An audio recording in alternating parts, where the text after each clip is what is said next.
I'm delighted today to be discussing Ulysses Grant. It seems like an incredibly timely subject in light of our current historical and presidential ongoings, and we'll talk about why. But I'm very fortunate to have Ron White with me, who has written this marvelous book that he will be signing at the end of the event, American Ulysses, A Life of Ulysses S. Grant, already winning awards, and it's really a tour de force. He is the author of 3 best-selling books on Abraham Lincoln, and most recently, this book, which is a New York Times bestseller, very quickly. He earned his PhD at Princeton, has lectured on Lincoln at hundreds of universities and other organizations, and at Gettysburg and at the White House. He is a fellow of the Huntington Library and a senior fellow of the Trinity Forum of Washington, D.C. We were speaking just before about having Grant as a subject of psychobiography, where we really do try to explore what made the subject tick, and how did what made them tick inform what they did and therefore inform our history. And you were saying that, in fact, Grant is a wonderful subject for a very particular reason. Why don't you share that with us? Well, our first slide is West Point. Photography was invented in 1839. Grant entered West Point in 1839, so there's no photographs of him at that point. He was 5 feet 1 inches tall, 115 pounds, from the west being Ohio. He says of biography, the reason I do not read biography is because they fail to tell about the formative period of one's life. What I want to know is what a man did as a boy, a woman did as a girl. Publishers are just thrilled to bring out biographies, but I find it kind of frustrating because they skip so quickly, I think, over the early part of someone's life. I spent a week at West Point trying to understand what it would have meant to come at 17 years of age and be there. Think of your own lives when you were 16, 18, 20, 22. Is that not a formative part of your life? So I spent some time on the young Ulysses S. Grant. So we are going to talk about young Ulysses. He was born in 1822. He was born actually Hiram Ulysses Grant. That is his given name. And you'll explain later why we didn't know that. And born in Ohio to father Jesse Root, who was sort of this, is it fair to say entrepreneurial? A man who tried to be recurrently successful as an entrepreneur. He was a very hard, tough guy. Yeah. And Hannah Grant, his mother, who was sort of this warmer, more nurturing. And Ulysses had a sort of conflicted relationship with his father, which I think is really important. Yes, in my biography of Lincoln, I discovered Lincoln had a conflicted relationship with his father. Grant had a conflicted relationship with his father. I did an event 2 weeks ago with New York Times columnist David Brooks, and he said something I'd never thought about before. He said they did a study of World War II, those who rose to the top, those who were regular soldiers. He said there was one characteristic of those who rose to the top: mothers. They had a nurturing relationship with mothers. And this is true for both Lincoln and Grant. The mother was the key person here, I think, in nurturing the values that we see later on. And in terms of perhaps even emulating and identifying with one parent, his mother was sort of a quieter, more introverted woman. Right. It definitely invested in nurturing her children, but not necessarily looking for lots of credit, lots of recognition, whereas Jesse, his father, was reported to be sort of a braggart, definitely wanted to be revered in a certain way, wanted to make money to prove he was very successful, and wanted his children to do things which would be sort of, we call this being a narcissistic extension of oneself, but to further his pride and his recognition. And Ulysses did not like this about his father too much. He did not, and I think another value here, I've tried to lift up what I call the faith story, which is often forgotten or minimized. This was a Methodist family, and Methodism in the 19th century would have taught humility, self-effacement. So a reporter came to interview the mother and he said, "Aren't you proud of your son?" She said, "I'm proud of the creator, not the creature." So Grant had this quality of self-effacement. I think humility is in short supply today. He had his credit of self-effacement. He said to Sherman after being elected president, "I was forced into it in spite of myself. I did not seek the office." This is very much the man.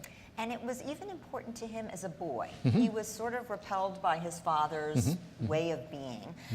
His father ultimately did be successful enough to support the family well as a tanner, which was kind of a gruesome business of skinning hides and hanging them. There was a lot of blood and gore.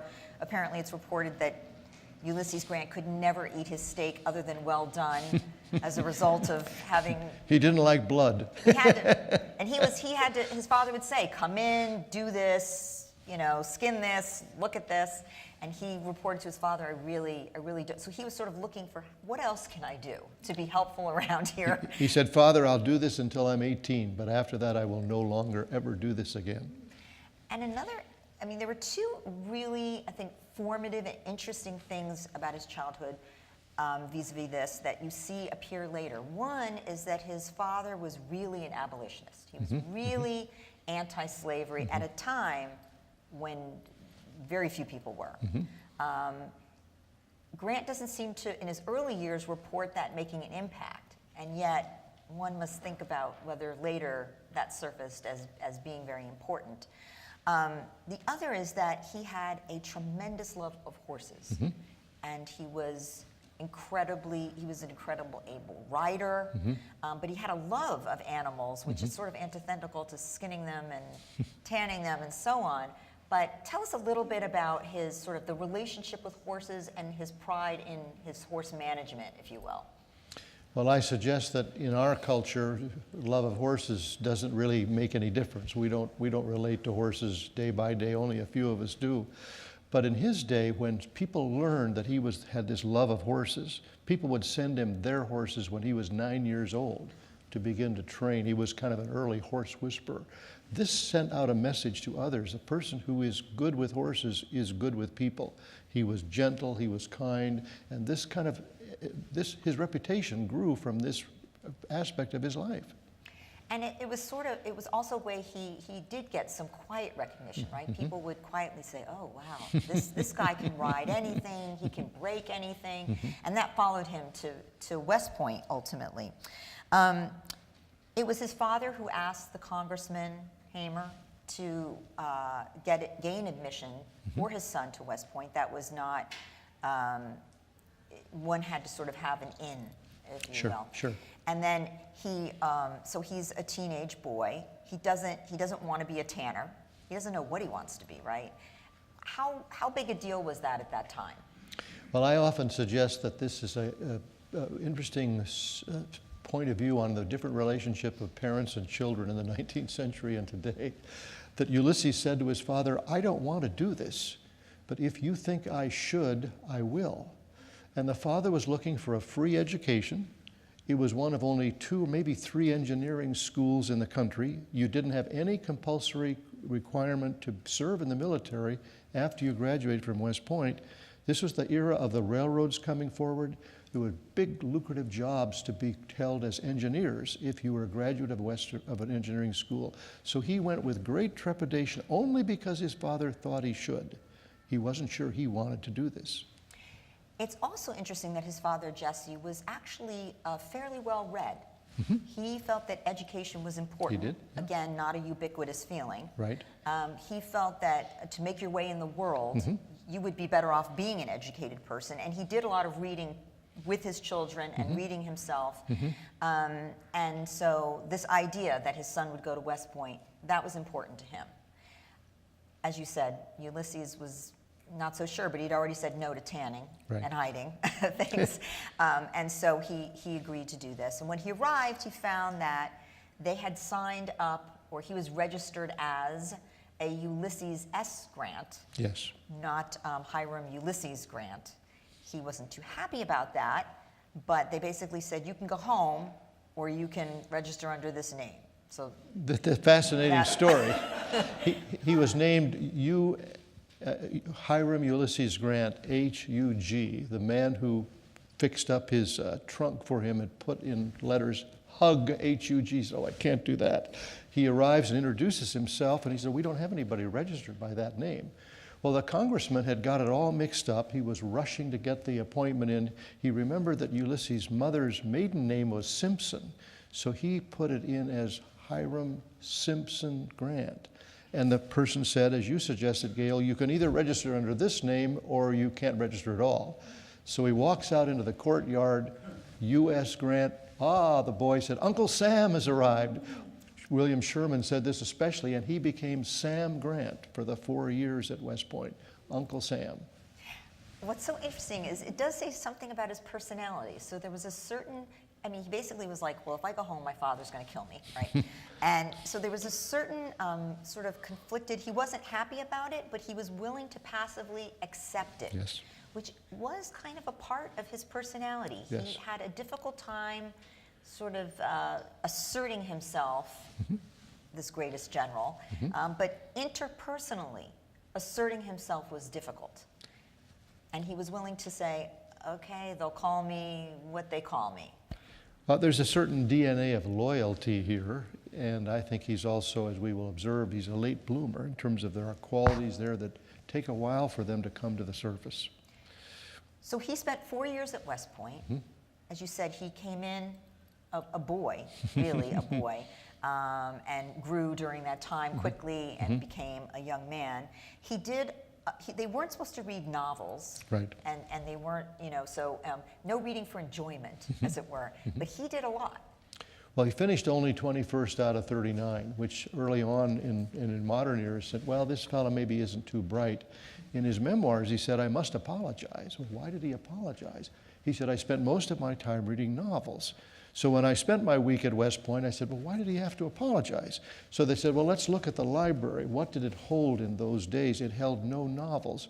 Novels were sitcoms. Also, as a Methodist, novels were scurrilous. But he read novels, and he tells us the novels that he read. And I think this says a lot about who he is. He's a reader who later on will become a writer. And tell us a little bit about what he read, because there was the emotional content of novels was important to him. He got lost in the story. He had the capacity to feel, to be involved in the emotions of the story. And in that sense, he was kind of a romantic. He was, and the novels were romantic novels, and they were different then than today. Some of them have lost their luster because in some ways they were quite didactic. The author might say something like, young reader, you should. Well, we would never write like that. So I argue that Grant, sitting alone in his room at night, struggling with engineering and learning French, had this kind of tutorial, young readers you should. They were about young men, often in conflict with their father, often involved in military battles. There were patterns to this. We can't know exactly what he got out of each book, but these books all had a certain themes that were quite consistent. Today we might talk about that being a kind of self-analysis, Yeah, you know, like a self-reflection Right. and identifying with the characters in the book. So he did actually, as you said, he was 21 out of 39, which is not that impressive, but he did score incredibly high in one area, horsemanship. Horsemanship. That was his thing, and he was recognized for that. And in fact, at graduation, you point out, they leave it to him to do this ceremonious leaping of this jumping on a horse that is the horse that he was able to tame. Well, this is quite a wonderful story. This is where we're so helpful, we're so grateful for diaries or letters. It just so happened that a young man was there that afternoon who was applying to become a plebe, a first-year student. And he tells a story of how all of the cadets in the graduating class do an exercise together, and then the ringmaster says, Cadet Grant. And Cadet Grant, now grown to 5'7", goes back and gets on this horse that no one else wants to ride, and the ringmaster goes and raises the bar 12 inches, and Grant thunders down and leaps over this bar, and that height will be the record at West Point for the next 25 years. This is the prowess of this young, small Ulysses S. Grant. And that, you would think, would lead him to be the choice going forward of, if someone's going to take command and lead a regiment, you would think horsemanship, math, no, novel reading, no, but horsemanship would be the important thing, and yet it didn't go that way, or that's not how West Point or the military viewed it. Well, West Point and the military did not understand the role of horses really until the Civil War. They didn't understand that they had a special role, and this was yet to be developed in the Union by, say, Philip Sheridan. So that gift of Grant wasn't really seen as something special. Mm-hmm. Interesting. And so he is viewed by his peers as likable, right? He has a circle of friends. He's not necessarily the most popular, but he's shy, right? He's shy. Sort of, and so we've talked about that already. You can read in, and you had special access to a tremendous number of documents and letters about him, but he was really what today we would call an introvert. Yes. And at that time, that might get you a bad rap, right? Because the sort of swaggery, confident extrovert was who might be noted or and be given a job or be promoted. But in being an extrovert, which essentially means that you get your energy from reflecting inside as opposed to from outside people, but you do need your time alone. You need that time to re-energize yourself to be able to do that. He was very thoughtful. He was fairly empathic with others, and these would be key ingredients in his moving forward in his military career and otherwise. In that, when he graduates, he joins the military, which is not something he originally thought he would do, but there was just sort of nothing else going, and he needed to make a living. And he goes to visit an old friend from West Point, and while he's there, he meets ultimately his future wife, the sister of this friend, Julia. He's posted to Jefferson Barracks in St. Louis, which is the largest barracks in the Army. This is where people are posted to protect the settlers going west. So his senior roommate says, "You must visit my family. I have parents and I have 3 sisters." So he meets the oldest of the sisters, Julia, and there's just a striking relationship from the beginning. And I believe that they form ultimately one of the great marriages in American history. Just a remarkable relationship. She was more the extrovert. He was more the introvert. We talk about the proverbial marriage of opposites. In some ways it is. It doesn't always work, but it worked well for them. Actually, we should mention that this is a painting that Grant did. This is a drawing that Oh, yes, this he is a did painting at that West Grant Point. did, which again shows his artistic ability, the detail of it. Again, it's a horse, a large, burdensome horse. And there's an artistic side of Grant that I think has not been fully appreciated. Yes. Pretty amazing. One more, in this reading of novels, he's elected president of the Dialectic Society, the literary society of West Point, in his senior year. So this shy boy is recognized by his peers, and they elect him president of the Literary Society. Again, something that I think shows a side of Grant that we may have missed in our traditional approach to him. That he was capable of being a quiet leader. He was. And here is the first, this is the young Ulysses S. Grant, the Lieutenant Grant, the one that Julia met at Whitehaven, outside of St. Louis. He is seen as a handsome young man. He is, He yes. certainly looks that way even to us today, but he's seen as a handsome young man. He found Julia to be extremely attractive, though you note that she, by others, is seen as, I don't know, what would be the term, sort of plain? Well, again, she does not allow herself to be photographed until many, many years later, because she suffers from what's called strabismus, or being cross-eyed. And so this was something that really hurt her. But all the descriptions of her is that she, if not beautiful, she's very vivacious. And Grant is attracted to this. He can't dance, whether that's because he can't dance or as a Methodist he won't dance, so he will accompany her and watch her dance with all these other young men. He sits at the side and watches her. He can't sing either, but he's attracted to her. Funny story, I live in Southern California, and one of my friends is a movie director and writer, and he approached me and said, well, this might make a good television miniseries. And my ears perked up. He said, tell me now when we get together about some of the leading characteristics of Grant. So I said, well, I want to tell you about this relationship of Ulysses and Julia. He said, they had the most wonderful marriage, and then my friend's face began to fall. He said, a good marriage, he said, we can't do that in a television miniseries. But he then said, but what we're looking for is internal tension. And I didn't really know what he meant. So I sent him the first few chapters of my biography, and he says, well, don't you see the internal tension? Grant's family, as you've suggested, Gail, is strongly anti-slavery. Julia's father owns 40 slaves. Grant's family will not come to the wedding. He's marrying into a slaveholding family. Her father gives her 4 slaves as a wedding gift. So we get married when we're very young and we don't realize we're marrying into an extended family. He had to really figure out how he was going to navigate the relationship with her father, who was strongly pro-slavery and later on would become strongly pro-secessionist. You're left with the impression that he almost suppressed whatever feeling he might have about slavery in order to be with this woman that he loved, including saying to his father, well, if you're not going to come to the wedding, fine. I mean, so he would let that go. And he never really agreed or disagreed with his father-in-law. He just sort of stood by. And the father is not crazy about him, to say the least. The father is, you're not making a lot of money. My daughter is accustomed to living in a certain style. We are a well-to-do family. And he initially,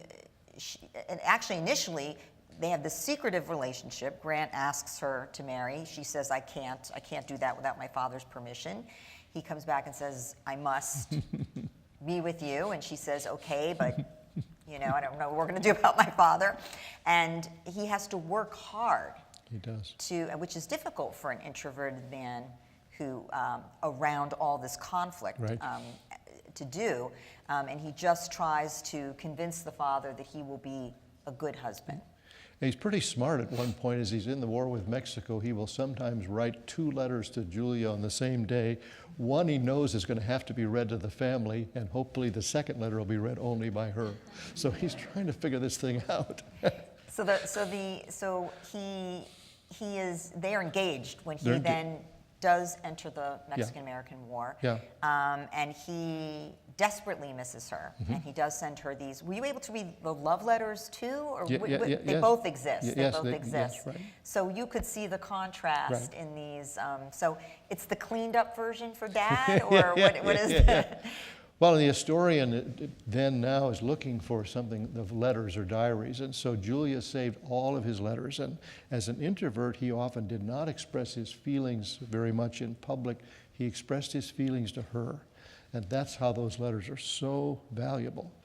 So he talks about how he feels about things. Does he talk about how he feels about the military actions that are occurring?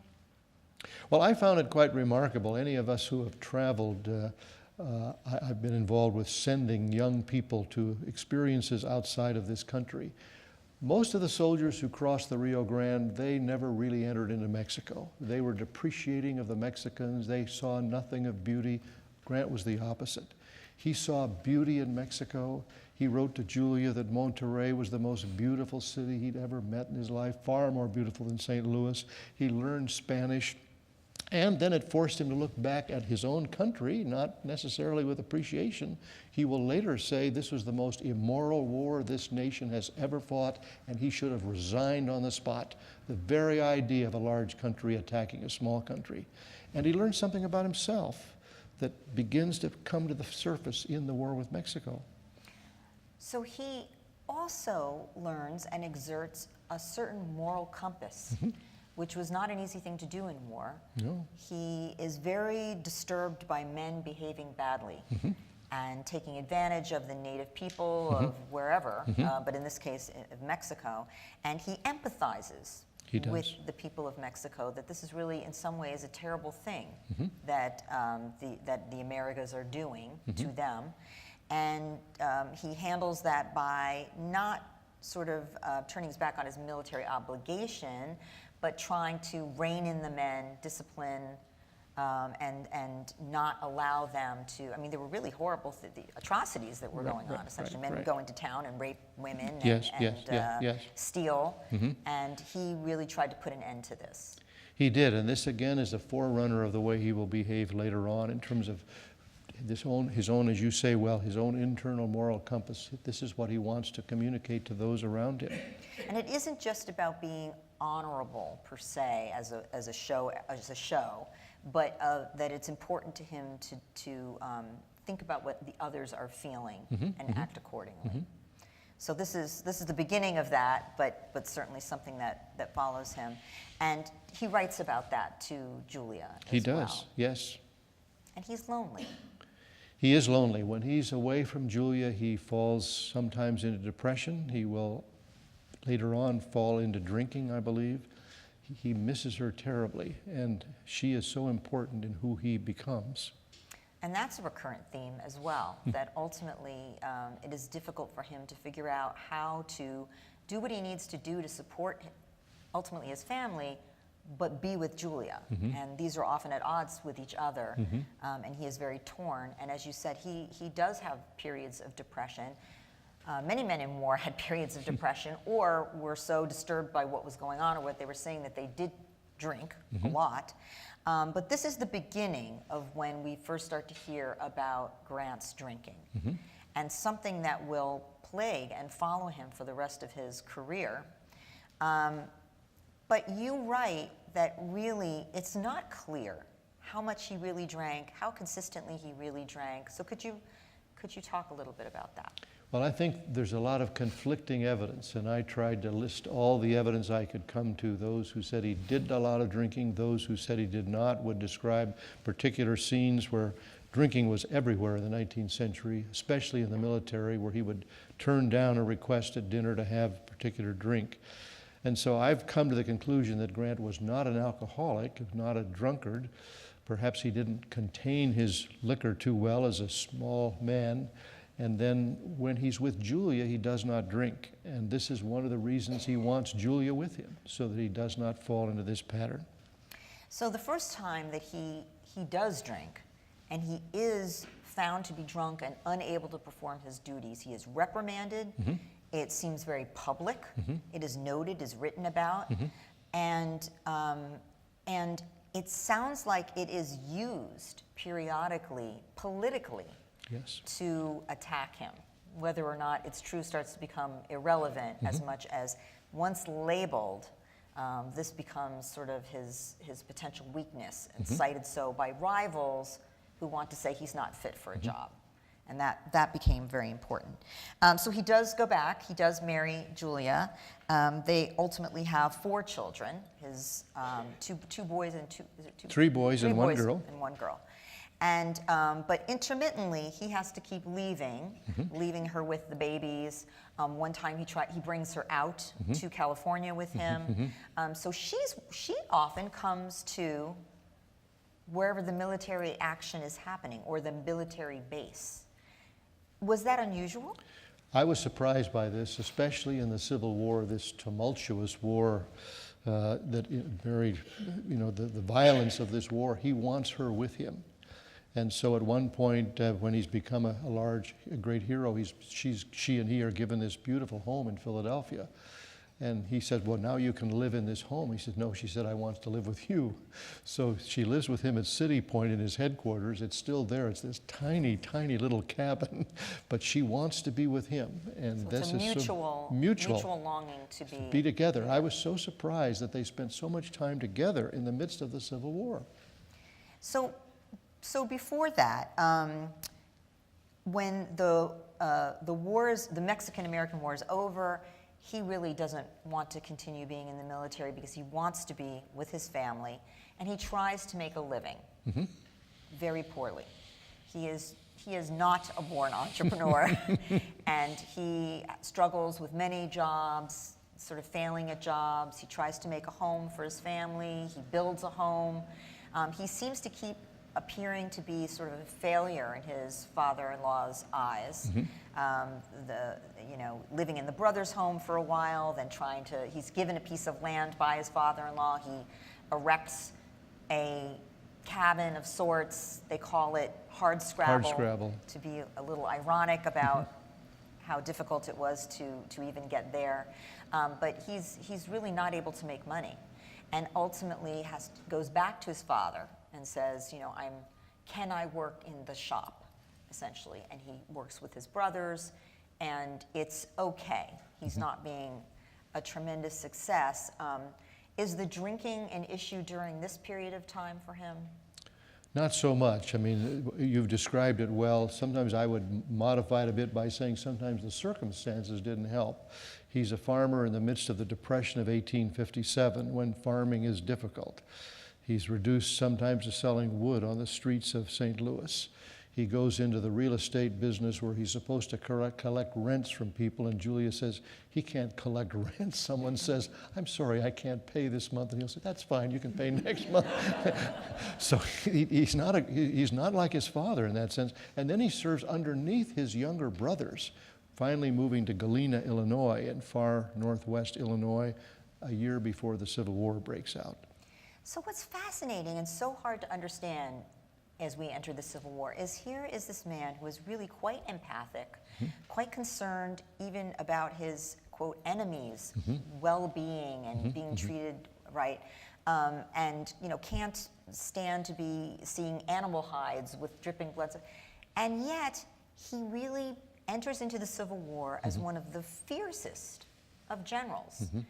What did you, as you did your research, how did you understand his rectifying this kind of, these battles where literally you could not step on the ground because the bodies were so covering the space? How could we understand that conflict between seemingly this empathic person who can't collect the rent and yet can have so many men go to their deaths that he's leading? I think he shared with Lincoln the idea that this must be a hard war in order for there to be a soft peace. And these seem almost irreconcilable values, but they're reconciled in these two men. So he was willing to fight this difficult war. Now, he does suffer the reputation of being a butcher. This is part of what's called the lost cause, when after the Civil War generals and newspaper editors say, well, the best side lost, and they only lost because they were overwhelmed by the superior numbers of military on the north and the industrial might, and that butcher Grant. So in the popular imagination, the idea is that Grant's casualties were far larger than Lee. The scholars have told us that's not true, that person for person, Grant's casualties were less. And there were many instances at the siege at Petersburg towards the end where he would say to his commanders, do not sacrifice your men. Do not throw them needlessly. Do not allow them to simply, we will win this war by attrition, just take our time. But this is a difficult passage, and he's willing to fight this war with everything that we have.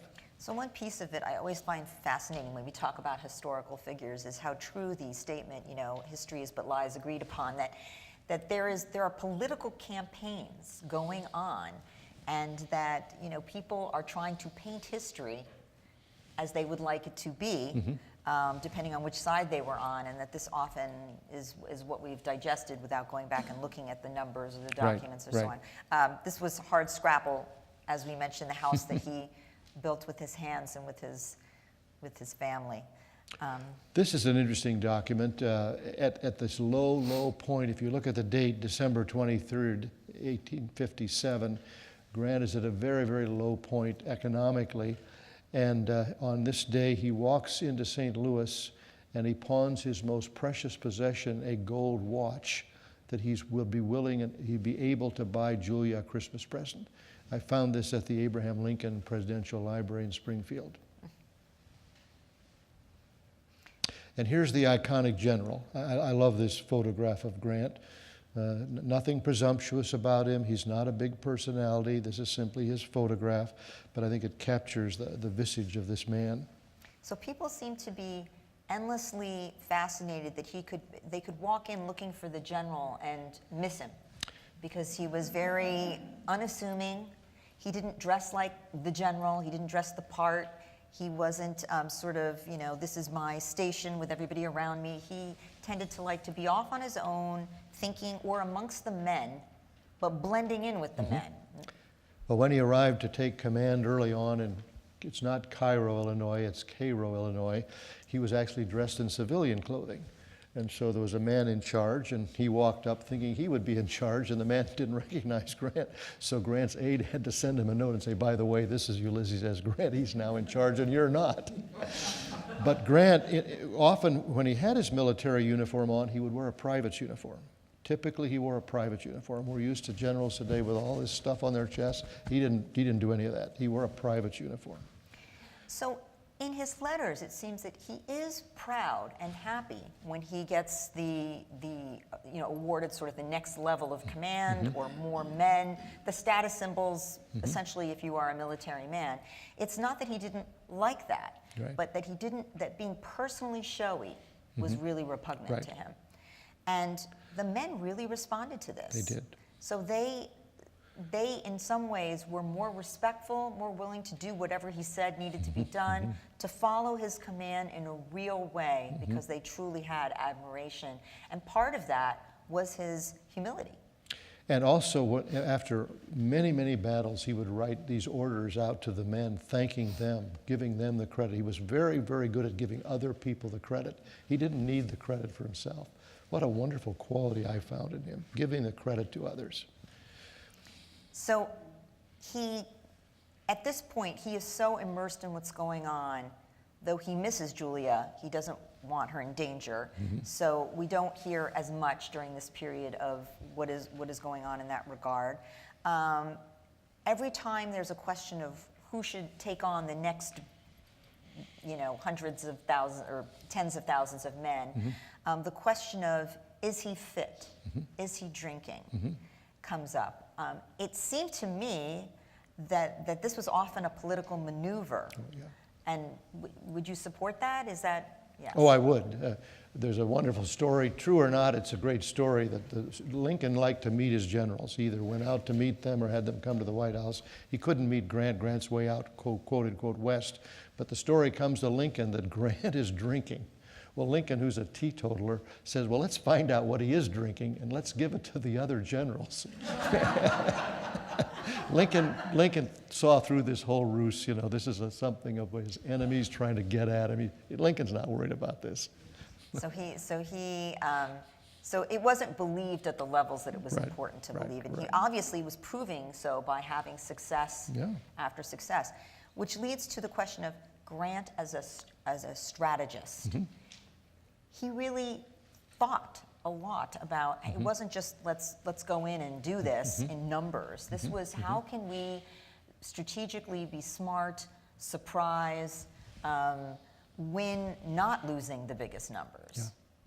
Well, one of the joys in writing this book has been the friendship that has been developed with General David Petraeus. We did an event here together at the 92nd Street Y in December, and I wrote to General Petraeus this morning. He's in London, but he writes back immediately. And General Petraeus believes Grant is the greatest American general, without any question. And he said there's three criteria. First is strategic. You have a sense of the overall strategy, which is both military and political. Second is operational. You have the ability to coordinate multiple armies. At the end, Grant was coordinating 5 armies. And the third is tactical. You can fight a particular battle. And General Petraeus would say there's no other American general who kind of gets an A+ in all 3 areas. He could combine all these things. Remember, the largest army the United States had ever fielded before the Civil War was 14,000. In the Mexican-American War, now Grant's conducting an army with over hundreds of thousands of men. This is a different skill for which they really weren't prepared at West Point. Another fascinating undercurrent is, or it really seems like it would be an overcurrent test today, is the question of what are you fighting for? And it seems that Grant still had this sort of ambiguity in feeling about slavery. That he wasn't fighting, he was fighting for the unification of the country. Right. And that overrode anything else. And you don't hear a lot about his thoughts about should we abolish slavery, shouldn't we? That's just not his thing to be concerned about. Although he does, once slaves from the South are making their way north, and escaping, essentially, he is all for employing them and giving them a way to be independent and make it on their own. Right. Yes, Grant is very deferential. So initially, he's simply following the orders. If this is what Lincoln wants to do, I will follow it out. But one of the puzzles in writing this biography was exactly the question you're asking, Gail. When and where did he develop the idea of his father's so strongly anti-slavery, but we don't hear this in the young Grant. I think it begins to happen when these slaves far south begin coming into the Union lines, and his empathy for them begins to grow, and he begins to have a much more strongly understood view of slavery. And how does he deal with that with his wife? Well, this is difficult. I mean, she calls these 4 slaves her servants. But the way he deals with it, if you can one day, if you can all get out to St. Louis and go to the U.S. Grant National Historic Site, it's the Park Service site. It's at the place where he meets Julia. It's still there today at the home, Whitehaven. The film that they show begins with this remarkable story in 1859 without any words about it. Grant, who's struggling economically, has the one male slave that had been given by her father. He walks into St. Louis and signs the manumission papers. He can no longer abide owning this slave. This slave would have brought him at least $1,000, which would have been big money in the 19th century. He doesn't say anything about it, but he cannot abide this relationship any longer. He frees this young man. And some of the military men and even military orders are that if a slave did cross the border and run away and the owner came looking for the slave, you were supposed to return the slave, but he disagrees with that. He disagrees with it. He slowly begins to come to the place, I cannot do this anymore, because he understands what the slave will then endure from the master. Yeah. So this is sort of where it galvanizes for him. I think so. And he is able to, I mean, to some degree, maybe even delayed. I would argue as a psychoanalyst, his ability to do that may have been delayed by having this conflicted relationship with this father where he had to sort of rebel and not like anything the father liked, in a way. Now, thank you. See, that's an insight I never had before. I think you're right. That's probably true. This conflicted relationship with his father colors the way he makes his own decisions. But upon having his own experience, he changes. He is clearly very proud of his accomplishment of the winning of the war. It is vitally important. He is extremely patriotic, nationalistic. He wants the country to be unified. He wants peace. He wants peace. And that becomes the moniker for his presidency, ultimately. So he is, again, in typical Ulysses Grant fashion, he doesn't run so much for president as get nominated. You know, others want him. He's a hero now. He's viewed as a big hero, and he is asked to be the nominee, and he wins. And his platform is peace. Let us have peace. And after trying to serve deferentially under Andrew Johnson, such a disastrous presidency, I think he believes that he alone can keep the legacy of Abraham Lincoln going. He doesn't view himself as a politician, but he's willing to accept this position if others think he's the person to do it. But also fascinating, and talk about being a forerunner, and here we are in some sad ways again, but he was very concerned with civil liberties for all. He tried to deal with the Ku Klux Klan. He tried to suppress uprisings in the South. He was very concerned about the future of peace, but prosperity for those former slaves, and he hired the first Native American cabinet member. He confirmed the right to vote for African Americans. So his platform was really the first to try to change things in terms of the North versus the South, essentially. This was the surprising part of the story for me. I had known something of Grant, obviously, in the Lincoln biography, but I only knew the Civil War Grant. And again, the caricature is that he was a great Civil War general and a very poor president. I don't think that's true. In his inaugural address, 1869, he says, "We must do something about the Indian question. We've treated the Indians immorally in this country." He didn't campaign for the election. He traveled west to Denver, and when he got back, he said, "I think the problem is not the Indians, but the settlers." Now he was arrayed against his own closest friends, William Tecumseh Sherman and Philip Sheridan. He tried to do something about the Indian question. But I think the most remarkable accomplishment is his treatment of African Americans. The Republicans had passed the 13th, 14th, and 15th Amendments, the so-called Reconstruction Amendments, which gave African Americans the right to vote. But then his own party began to withdraw from this issue, let the South deal with it. And Grant steps forward to defend the rights of African Americans. I thought that Barack Obama was the first president elected with a non-white majority. Not so. Ulysses S. Grant was the first president elected with a non-white majority. He only won the popular vote because 400,000 African Americans voted for him in 1868. Do you know how many African Americans could vote in the South by 1890? 3,000. Voter suppression was alive and well then.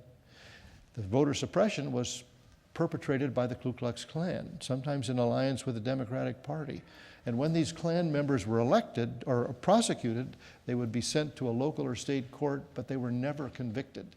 So Grant said, "I must step up to the plate with a stronger central government to be sure that the Klan, which is really involved with voter suppression, they were beating, maiming, hanging people because they knew the African Americans then would all vote Republican, and he wanted to defend their right to vote."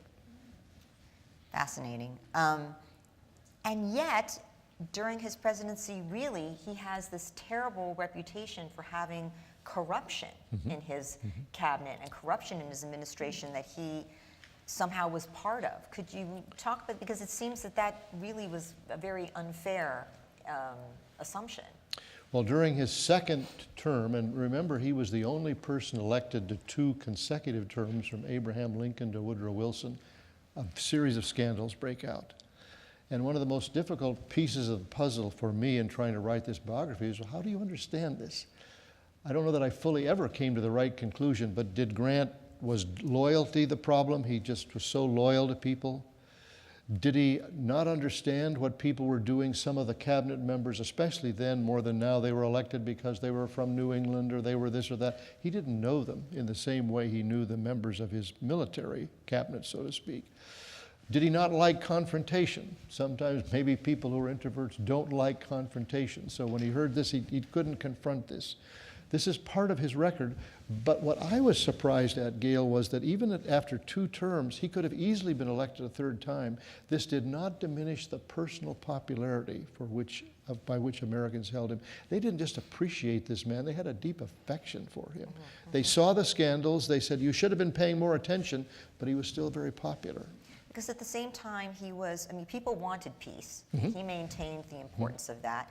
But he was willing to step in to anybody he would, I guess I'd say in shorthand, identify as a bad guy, right? And be active about it. Right. He did things regarding national parks, maintaining the beauty of the country. Yes. The aesthetic was very important to him. He spoke of that. That mattered greatly to the people. So this combination of being sort of a romantic president in a certain kind of way, an empathic president, was very appealing to people. But the sad part is that he was not able to, as you said, he had this passivity when it came to defending himself. That's what's recurrent, that it's he has to be humble, and that means that even when people attacked him, whether it was over alcohol or scandal or whatever it was, he just never really stepped in to say, this is untrue, or I will attack you back to let you know what's really going on. He just would not do that. He would not do that, and again, bringing in his father, he got very upset with his father who tried to defend him. And he said, "Father, please stop defending me." And Ulysses would send a letter to his father telling the other side, and his father would send it to the newspapers. And he said, "Oh my goodness, please don't do that." That embarrassed him tremendously. Right? And then he said to Julia, "You're going to hear a lot of criticism after the Battle of Shiloh," where he was surprised, but he said, "Do not be upset by it. I will not reply to the newspaper criticism. And please do not you do that either." So this was just the way he responded.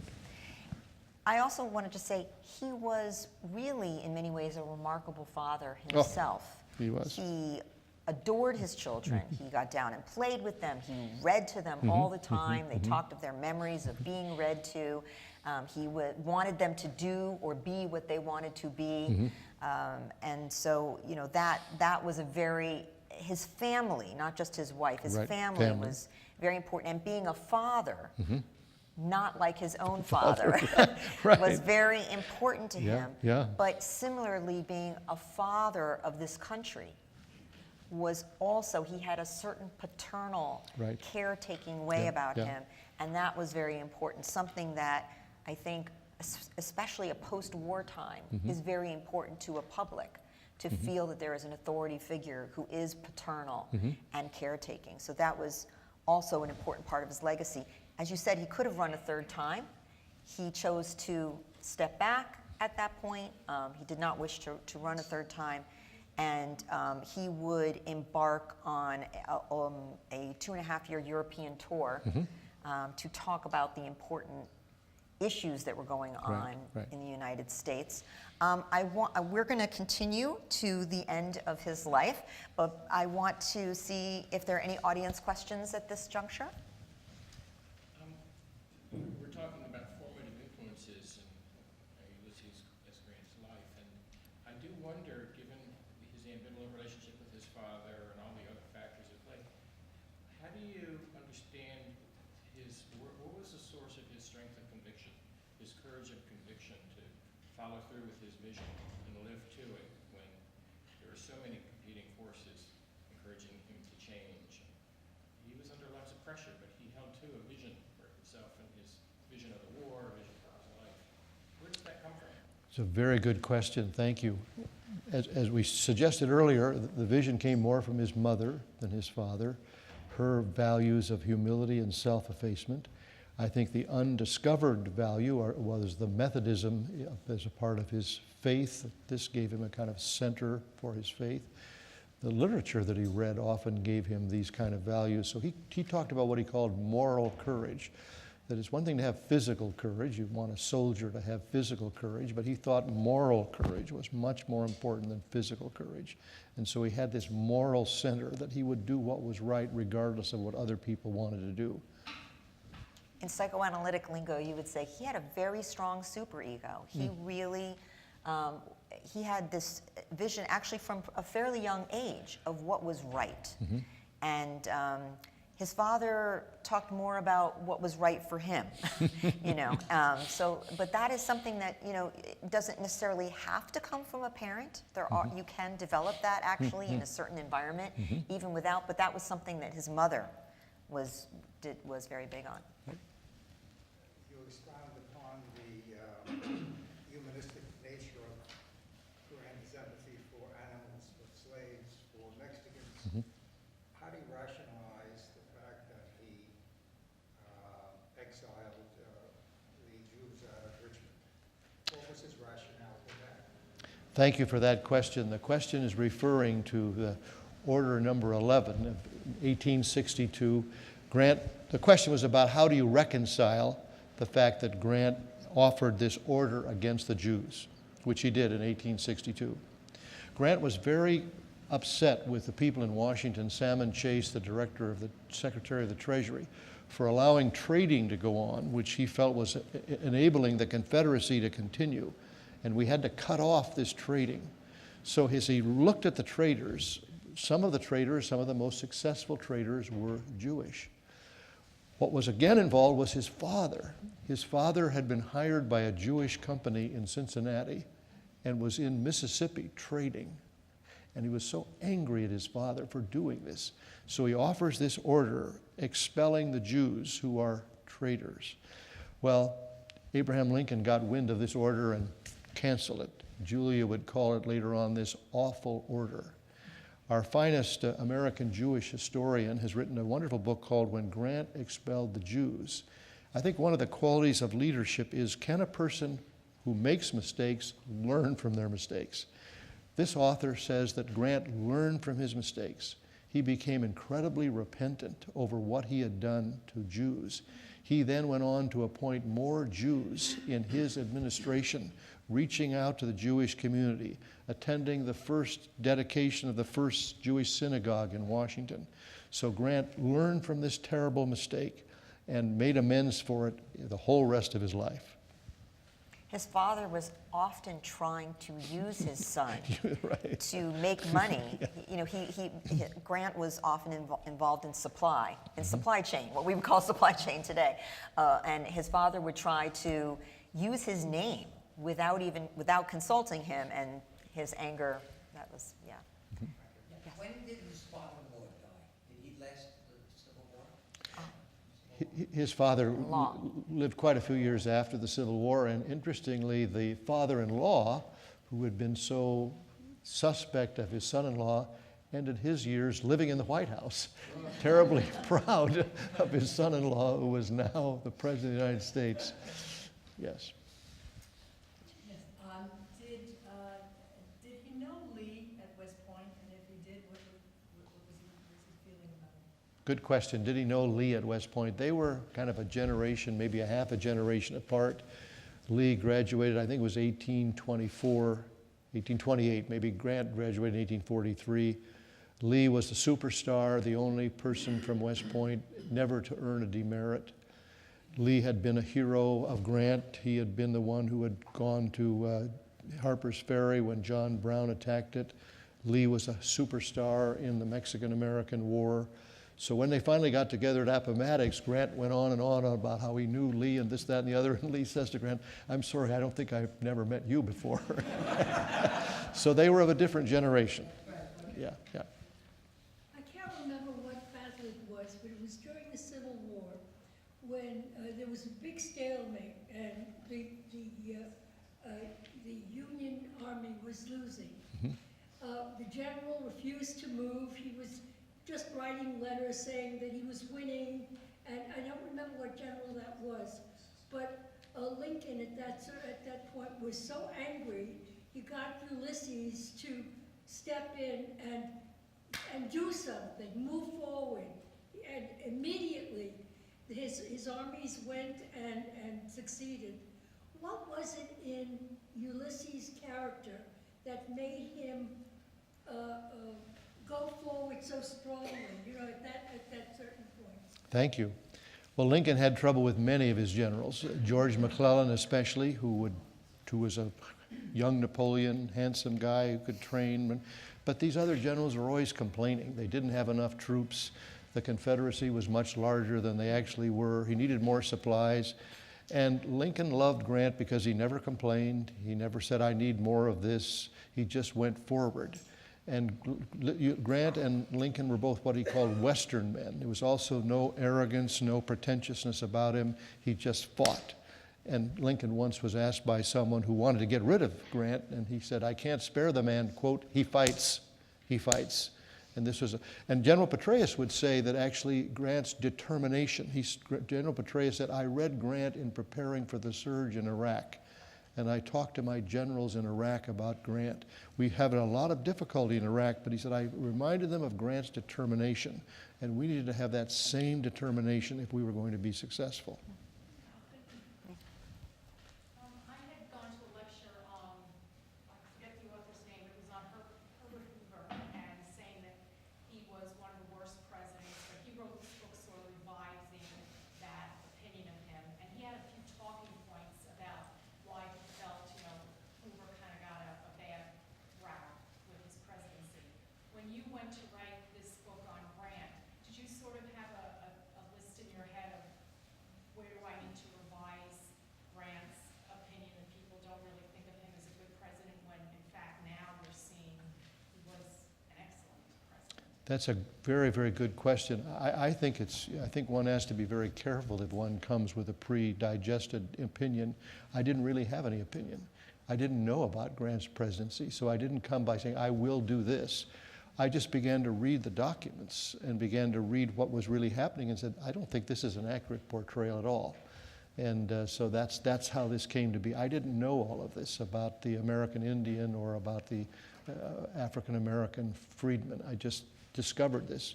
And we could go on and on. I mean, Grant, with his Secretary of State, enacted this treaty with England. England was the bad person because they had allowed the Confederacy to build raider ships in their port.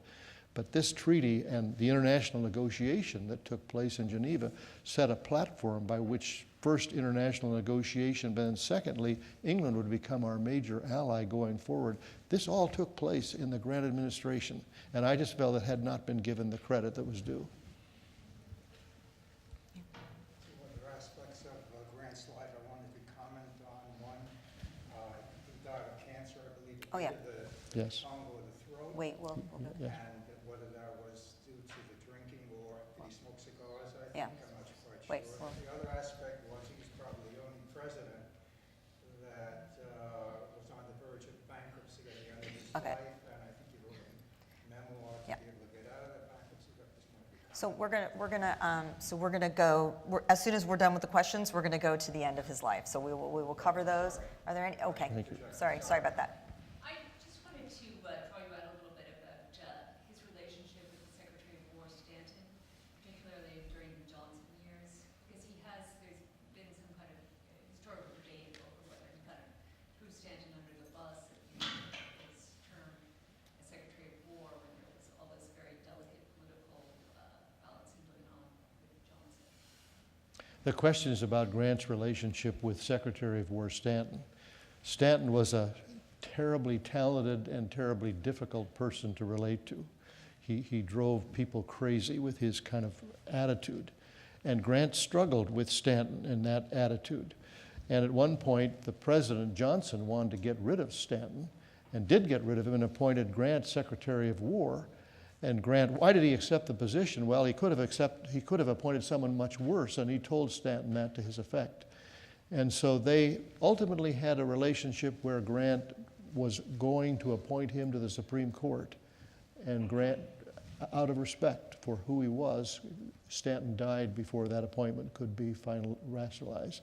But it was a fascinating relationship. He appreciated Stanton, but he often struggled with Stanton's difficulty with him and other people.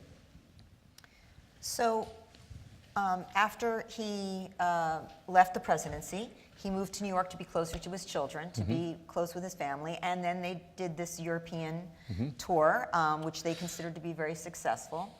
And when he came back, within a few years, in fact, he was diagnosed with a throat cancer. I think it's always hard to say for sure what, people get esophageal cancer. It can be related to smoking, it can be related to drinking, but it can be just because you're unlucky and get it. So I think it's not known. But of course, at that time, there weren't really treatments for head and neck or esophageal cancer. He decided at this point that he would write his memoirs. Why was that so important to him? Well, he had said to a reporter in St. Louis some years earlier, "I'll never write my memoirs." Do you know that during the Dwight Eisenhower presidency of 8 years, only one memoir was ever written? Can you think of how many memoirs were written during George W. Bush and Barack Obama before these people ever left office? Grant thought memoirs were self-serving. He thought they were egotistical. He thought they were settling scores. He was not a friend of Sherman writing his memoirs. But now he's diagnosed with terminal cancer. This is Julia Dent. Sorry. This is Julia. Later in life, and you notice how she faces to one side so that we don't see the eye that is the strabismus, the cross-eyed. And this doesn't, to me, in any way capture the young, vivacious Julia. Yeah. Here we have Abraham Lincoln, and this is a wonderful scene at the Battle of Wilderness in the Civil War where Grant can either go north or south, retreat or go forward. A man is there with pencil and paper and captures this climactic moment where Grant does not retreat, as 4 previous generals had done. He turns south to Richmond, and the men throw their hats in the air and begin to cheer, and Grant wins the respect of this Eastern Army. This was war correspondence at this time, right? Right. And Robert E. Lee, the handsome, very different kind of man than Grant, of noble birth and life. Grant with his huge, high, almost 17 hands high horse, Cincinnati, that was his favorite horse. He had many horses, but this was his most famous horse. The scene at Appomattox where Grant offers this remarkable, magnanimous peace treaty to Lee in the South, by which Grant becomes really beloved by many in the South. He is so fair to the Southern soldiers. This is the President Grant, a little stouter man now.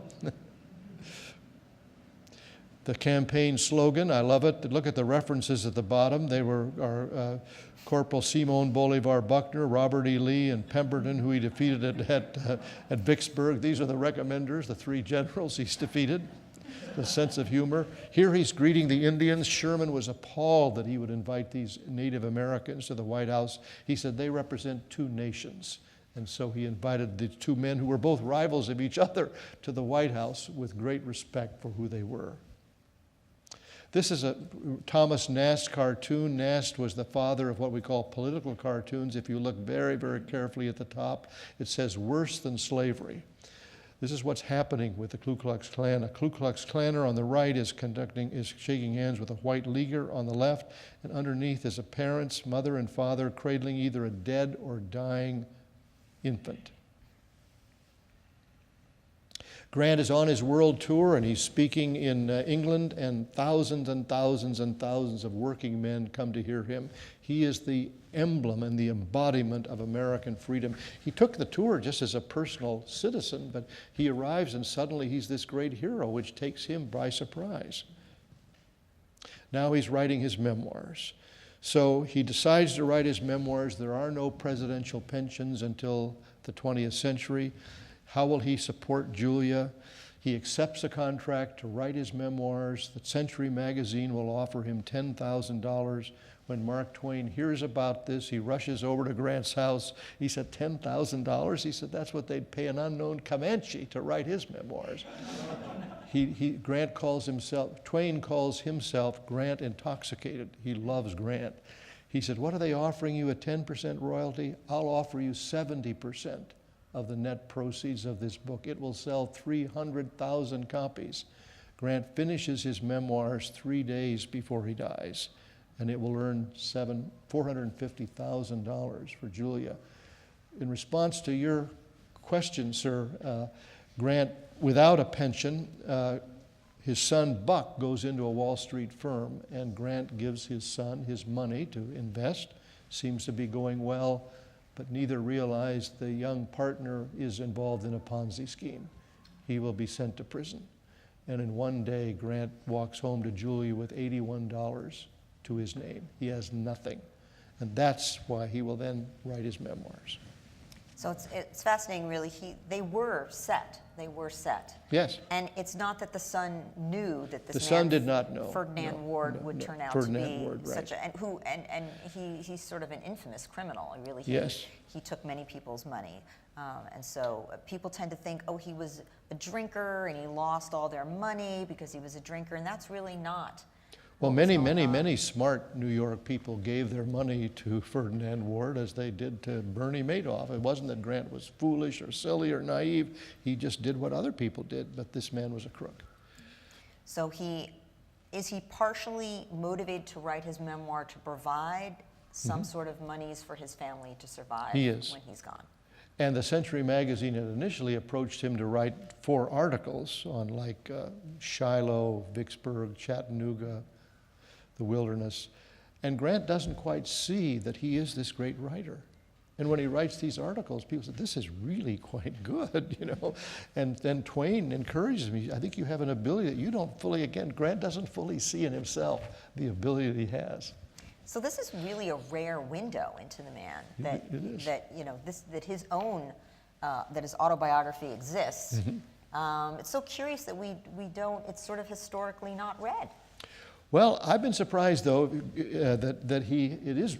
How many people have told me they have read it? It is the great American letters of autobiography. It's not the presidency. It starts with his youth and goes through the end of the Civil War. It's wonderfully written. It's the only memoir that's never been out of print in terms of a presidential memoir. Yeah, it's still in print today. So as you said, 3 days after he completes it, he dies. He dies. And he is buried in New York. Actually, they make a tomb for him. It takes years to complete the, I don't know, what do we call it, the more special tomb. The more, Right, yes. The tomb, and yet it's sort of fallen into disrepair. It's here on the west side of New York. This is the last photograph we have of Grant. In the summertime, to get out of the heat of New York City, he goes up near Saratoga to what's called Mount McGregor, and this is the last photograph of him just before he dies. At Grant's funeral, it's much larger than Lincoln's funeral in New York. There's 1,500,000 people. 500,000 come from outside the city. There's a 9-mile line of march up to sort of Riverside Park. And although the nation is falling apart, Grant's memorial service brings people together.